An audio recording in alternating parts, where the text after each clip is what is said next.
So we row, row, row our boat gently down the stream. Merrily, merrily, merrily. Life is but a dream. Is life a dream? Now, I notice that it doesn't say life is dreamy. That might entice me to think that it's more like a fairy tale, which we know, in fact, for many people, life can feel more like a nightmare that they would like to awaken from very quickly. So as real as every experience that we have feels, as real as it seems to us, our lives are lived very much like a dream. Very much like a dream. It's not that we're asleep through life. Everything happens to us. We weigh it and measure it through the lens of our past experiences, through the filter of our belief systems, our life values, and all of those things that we were taught through our family, through our institutions, through our cultural practices. All of those participate in us evaluating and determining how our life is. So have you ever had a conversation with someone and you walk out of the room with two totally different understandings of that conversation? We never know what another person is walking away from a conversation with us is taking with them. We never know. Siblings, and I've noticed this in my very own family, and I'm one of 3 girls, that we grew up in the same household, with the same parents, essentially the same set of values and morals and culture, and yet all 3 of us have a very different perspective on our childhood and on life in general. We interpret every experience of life from our own unique perspective and perception. It's important to keep in mind that any one of us rarely has all of the information about any given situation. So we are making conclusions and judgments and decisions based on an incomplete picture. Incomplete picture. So a true story from a few years ago. My very dear friend Pam called me one afternoon to share that she had just been laid off of her job, and it was very near the Thanksgiving holiday. And my mind just went into a very excited state of thinking, oh my gosh, how could anybody do that so close to the holiday? That's awful. No judgment there, right? Who lays someone off just before a holiday? Evidently, it happens. It happened to her. That is such an awful thing to do. There I went back into judgment. Would she have enough money for holidays with her family? There was my finest fear dumping. And over my own inner voice, I heard these words from Pam's mouth. I am so relieved. I wanted to quit, but I didn't have the courage. Now I can pick up my granddaughter from school every day. I don't have to drive an hour plus every day of the week, and I can have relaxing holiday with my family. Wow. Hearing those words spoken from Pam, my inner voice halted immediately. Shut it off. With that came a perfect lesson. I went into possibly how I would respond to that experience, not at all like Pam responded to that experience. It was a gift and a blessing for her to now have time with her family for the holidays, to avoid the craziness on the roads. How that spoke to me, that my stories are exactly that. My stories. Your stories are exactly that. Your stories. Our perception and our perspective based on a multitude of things. And with everything we do in our life, moment by moment, every day, we make a choice on how to interpret our story. If we have been taught by family and society that life is tough, you work hard, it's not always fair, but you'll get by. That's the kind of experience we're probably going to have. And if we were taught that life is joyful, there's fairness and equitability in life. We do our part and then we enjoy the outcome. We will see our experiences from that lens. And as we grow emotionally and spiritually, we have the ability right within us, the power in us to change how we were taught to perceive. We can change and release those old beliefs. We can shift and alter to a higher truth so that we can live a balanced life in truth. So let's look at a couple of ways that we perceive life in our spiritual consciousness. If we are thinking, wonder why that happened to me? What am I doing to cause that to happen to me? We feel as though we have no charge over what's happening in our life. Life happening is out of our control. This is victim consciousness. We are at the mercy of life. And as we grow and learn to take charge of our thinking and to take charge of our experiences, perhaps we realize that we do have some control in our life, and we begin to exercise that through our spiritual practices. We begin to feel like the victor in our life. The only thing is, if we are the victor, there is likely a victim. If we are the victor, who is the victim? So we continue to grow and expand in our spiritual consciousness and maturity, and we realize that we are unique and beautiful expressions of that divine essence. By whatever name you call that energy that guides your life, that we are unique expressions of that. There isn't a need to have a victor or a victim. Life is happening and guiding us to our highest good if we take the time to figure it out. If we pause long enough to see the good.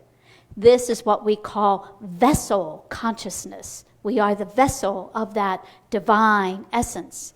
And as we grow even more in our spirituality, we move to a consciousness that we call verity consciousness. It's an understanding of our oneness. It's the namaste, namaskar spirit. We are of the same source, one source, many names for it. One source, one energy moving in every part of this universe. So we can really let go of ever being the victim of anyone or of any experience. We don't have to be the victim, nor do we need to be a victor. We realize life experiences through the lens of oneness. We also recognize our contribution to that oneness. And through that oneness, life is a shared experience. Just as we are sharing in this time of community here and now, life is a shared experience. So if you think that person standing at the corner asking for your coins is them. Not so much. It is a shared experience.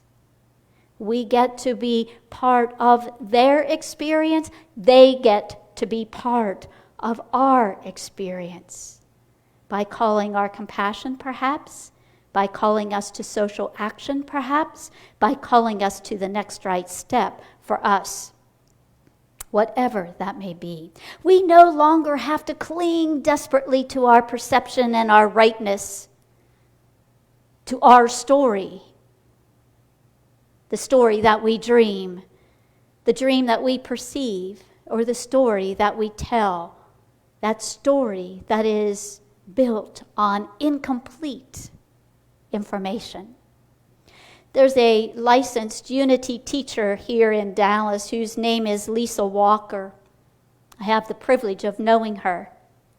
And this week she posted on Facebook, and with her permission, I share this today. And on her post she wrote, I wrote this in October of 2017, 2 months after being diagnosed with stage 2B invasive breast cancer, and within 1 month of having a mastectomy. Sometimes I surprise myself. I still believe every word. And those words are, I have walked past these flowers growing through a crack in a driveway almost every day this summer. I am constantly amazed at the force towards life in nature.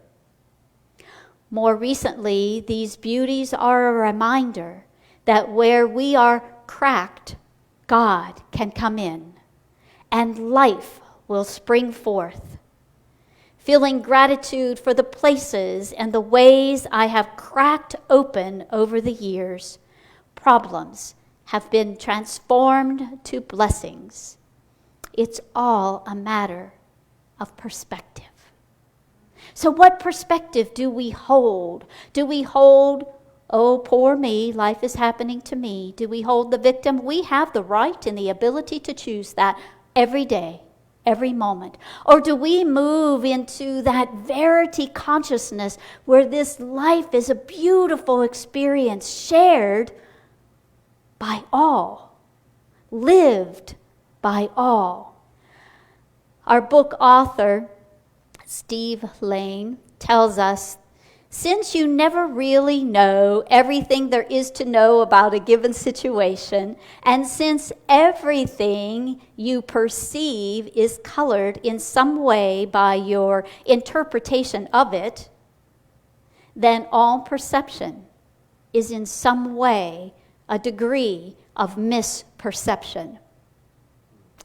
So here we are, walking through life, filled with misperceptions.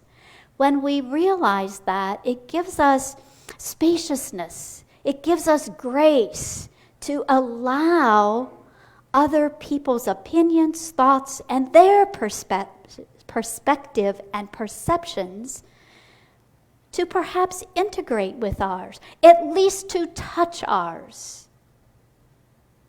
These weeks and years of COVID have been a bold and brilliant reminder. I had my ideas about what it was. I had my thoughts. And I realized somewhere along the way that it's just that. It's my thoughts. It's my opinions based on what I've read and what I've researched and what I've decided and concluded. So I started reaching out to someone that I have great admiration for and respect for, who thinks the polar opposite of me. And she sends me YouTube videos, she sends me documentaries, she sends me literature to read. So my opinion may not change, but I might soften to allow space for the opinions of others to sit side by side, to let go of my judgment of right, wrong, good, bad, and just allow different to abide. This has been a profound experience to learn and live every day. Our perception guides and leads us. Our misperception is often our biggest guide. And if Stevens tells us if we are suffering because there's a difference in where we want to be and where that divine flow has carried us, we can simply let go. We can let go of what you think you know. We know statistics, and we know that statistics can be written in such a way that they can prove any side of an argument. A good statistician can do that. We know what we read.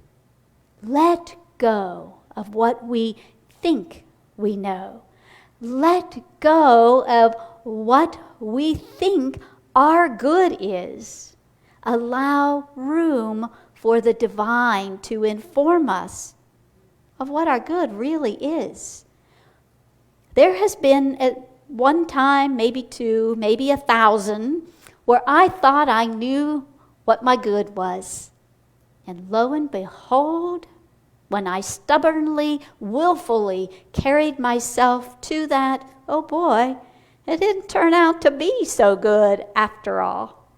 So allowing that divine to inspire us to what our good really is. Relax with it. Be a little more flexible.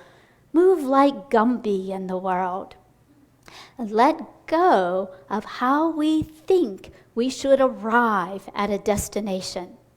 Remember last week we talked about going upstream to go downstream. Let go of what that journey has to look like. Very rarely is a destination a straight and narrow, neat and tidy path. Think of the biggest, greatest blessing in your life. And think of the messy, sloppy, mucky journey to get to it. And yet it was worth every bit of the untidiness.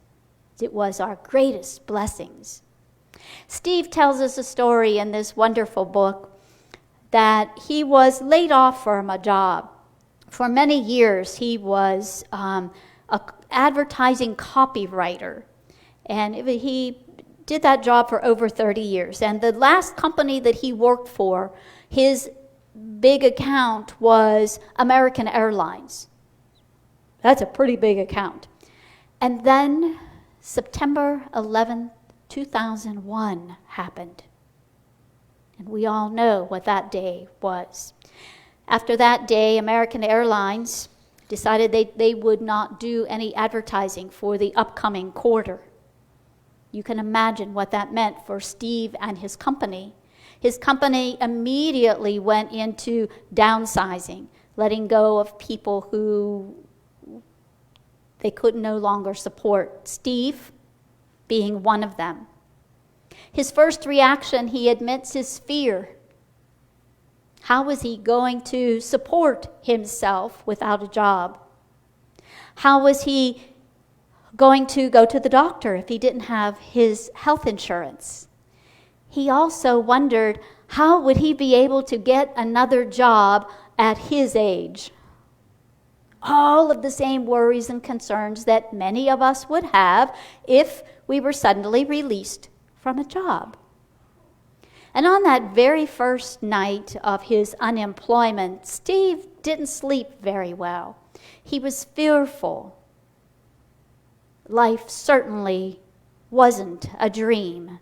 It was more of a nightmare for Steve. And then suddenly, he was overcome with a profound sense of well-being. What he realized was being released from his job would be a tremendous blessing. Because he had been laid off and not fired, Steve was then eligible for a compensation package. This gave him the luxury of choice. He could choose to stash that compensation package and search for any job that came along that could help him pay his bills and meet his financial responsibilities. Or he could step into faith, use that compensation package to do something that had been a long time desire of his. The more he thought about it, the more he meditated on it, it became very clear to Steve about what was his to do. Truth was, his being laid off was indeed a blessing. It was an opportunity if he used it as a gift. Steve was open and receptive, and he was willing to see the experience as the gift. And because of that, he used his time to write this marvelous book called Row, Row, Row Your Boat, a guide to living life in divine flow. Now, Steve reveals another truth, that the Sunday before he was laid off, he actually prayed that he would soon find a new livelihood, a way of living that would allow Steve to use his skills and ability of communication to help others grow in their spiritual understanding and to grow and nurture their spiritual lives. Steve prayed, and the universe responded, probably a little more swiftly than Steve had anticipated, as it often does. But he was clear. So today, we enjoy the gift of Steve's willingness to look at an experience in his life and to hold fast to trusting that that divine flow had his highest good, that God had his back, that his highest good was ready and willing to unfold. All Steve had to do was allow it. A powerful lesson for us today, to be in the stream and to trust ourselves, to listen to that still small voice that guides us always without error, and to follow that divine intuition, to row, row, row in the direction of our dreams, and to know with complete assuredness that the universe supports and honors our divinely inspired dreams. So let's do it. Left hand over right shoulder, right hand over left, and give yourself a magnificent squeeze. You have been hugged, indeed, and loved by me. Namaste.